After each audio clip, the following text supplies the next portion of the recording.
जागांसाठी मतदान होत आहे। सकाळी 8 वाजल्यापासून मतदानाला सुरुवात झालेली आहे। 5 वाजेपर्यंत मतदान पार पडणार आहे आणि यामध्ये पदवीधरच्या 3 आणि शिक्षक मतदारसंघाच्या 2 अशा जागांचा समावेश आहे। आपण सुरुवात करूया या विषयीतल्या सगळ्या घडामोडींना। पुणे पदवीधर निवडणुकीकरता मनसे उमेदवार रुपाली पाटील ठोंबरे यांनीही मतदान केलं। भाजप आणि महाविकास आघाडीचे उमेदवार हे दोघेही साखर सम्राट असल्याने पदवीधर या निवडणुकीमध्ये आपल्यालाच मतदान करतील असा दावा त्यांनी केला आहे। रुपाली पाटील ठोंबरे या पुणे मनसेचा आक्रमक चेहरा म्हणून ओळखल्या जातात। पुण्यातली ही दृश्य आहेत। रुपाली पाटील यांनी विश्वास व्यक्त केलाय की पदवीधर आपल्यालाच मतदान करतील। मनसेचा आक्रमक चेहरा म्हणून पुण्यामध्ये त्यांची ओळख आहे।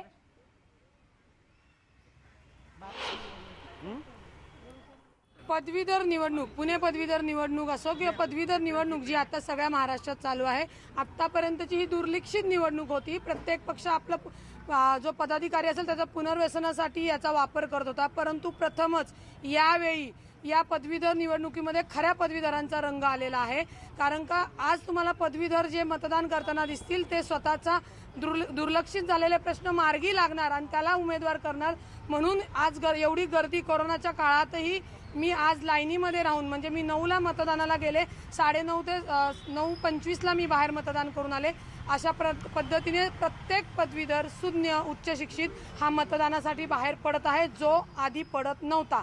कारण का त्या पदवीधरचं महत्त्व किंवा जो काही उमेदवार होता तो राजकीय असायचा, प्रश्नांशी त्याचं काही घेणं देणं नव्हतं।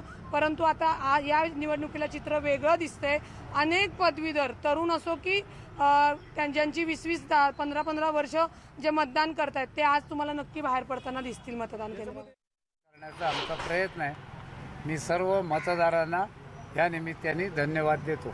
योगी आदित्यनाथ आज मुंबईमध्ये बॉलिवूड हलवण्याच्या हालचाली ज्या आहेत त्या सगळ्या सुरू आहेत, तर तुम्ही कसं बघता? असं नाही आहे, बॉलिवूड असो नाहीतर विविध विकासाची कामं असो नाहीतर कार्यक्रम असो, हा देश एवढा मोठा आहे की या देशात चारी बाजूला अशा प्रकारे मग शिक्षण क्षेत्र असेल, कला क्षेत्र असेल, सांस्कृतिक क्षेत्र असेल, आपल्याला मोठा स्कोप आहे आणि त्यामुळे वेगवेगळ्या ठिकाणी अशी कामं झाली तर आपण आनंद व्यक्त केला पाहिजे, दुःख व्यक्त करण्याचं काही कारण नाही। ज्या पद्धतीनं स्वामीजींचं काम उत्तर प्रदेशामध्ये चाललं आहे ते अभिनंदनीय आहे। मधल्या सगळ्या निवडणुकात अगदी तेलंगणात सारख्या निवडणुकीत देखील पोटनिवडणुकीत देखील भारतीय जनता पार्टीची घोडदौड ही फार चांगल्या प्रकारे चालू आहे आणि म्हणून आता नागरिकांना एक आत्मविश्वास आला आहे की भविष्य काळात देखील मोदीजींच्या नेतृत्वाखाली आणि महाराष्ट्रामध्ये देवेंद्रजी आणि चंद्रकांत पाटील यांच्या नेतृत्वाखाली एक मोठं परिवर्तन आम्ही करू। बामास्पीडचं काम जवळपास पूर्ण झालं, प्रकल्प कार्यान्वित झाला आहे। तुम्ही पालकमंत्री असताना त्याच्यामध्ये तुमचं श्रेय होतं, श्रेयवादाची लढाई चालू झाली। आम्ही पुणे पदवीधर भाजपचे उमेदवार संग्रामसिंग संपतराव देशमुख यांनी सांगलीमध्ये मतदान केलं। त्याची दृश्य आपण बघतो आहोत। वेगवेगळ्या महाराष्ट्रातल्या भागामधून आपल्यापर्यंत ही दृश्य येत आहेत। काही महत्त्वाच्या व्यक्तींनी मतदान केल्यानंतरची ही दृश्य आहेत। पुणे पदवीधर निवडणुकीसाठी मतदान 8 वाजता सुरू झालेलं आहे आणि सांगलीमध्ये संग्रामसिंह यांनी मतदान केलं, त्यानंतरची दृश्य आहेत ही। विधान परिषदेच्या पुणे विभाग शिक्षक आणि पदवीधर निवडणुकीसाठी मतदान सुरू झालेलं आहे। कधी नव्हे ती इतकी चुरस यंदा शिक्षक आणि पदवीधर मतदारसंघाच्या निवडणुकीमध्ये बघायला मिळते आहे। प्रचारात सुद्धा सगळ्याच नेत्यांनी राळ उडवून दिलेली होती। राष्ट्रवादी काँग्रेस आणि शिवसेना या 3 पक्षांची महाविकास आघाडी विरुद्ध भाजप असा पहिल्यांदाच थेट सामना या निवडणुकीमध्ये रंगतो आहे। राष्ट्रवादी काँग्रेसचे प्रदेशाध्यक्ष जयंत पाटील आणि भाजपचे प्रदेशाध्यक्ष चंद्रकांत पाटील या दोन्ही पाटलांकरता ही निवडणूक प्रतिष्ठेची आहे। पदवीधर मतदारसंघासाठी राष्ट्रवादी काँग्रेसकडून अरुण लाड तर भाजपकडून संग्राम देशमुख या निवडणुकीच्या रिंगणात आहेत। सुप्रिया सुळे यांची दृश्य आपण बघतोय। त्यांनी आपला मतदानाचा हक्क बजावला बारामतीमध्ये, तेव्हाची ही दृश्य आहेत। या शिक्षक असो किंवा पदवीधर मतदारसंघाच्या या निवडणुकीमध्ये महाविकास आघाडी विरुद्ध भाजप असा थेट संघर्ष बघायला मिळतो आहे। आमचे प्रतिनिधी जितेंद्र जाधव यांच्याकडून आपण अधिक माहिती घेणार आहोत, ते आपल्या संपर्कात आहेत।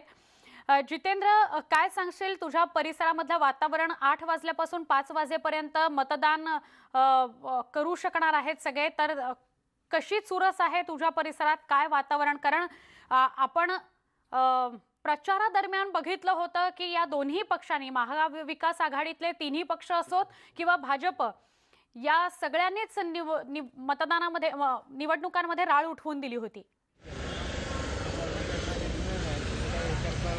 अगदी खरं आहे सुवर्णा. आपण एकंदरीत चित्र पाहिलं म्हणजे चंद्रकांत पाटील आणि जयंत पाटील यांच्यात ही चुरस लागलेली आहे. आणि असं असताना बारामती तालुक्यामध्ये साधारणतः 8,156 हे पदवीधर मतदार आहेत आणि 1,156 हे शिक्षक मतदार आहेत.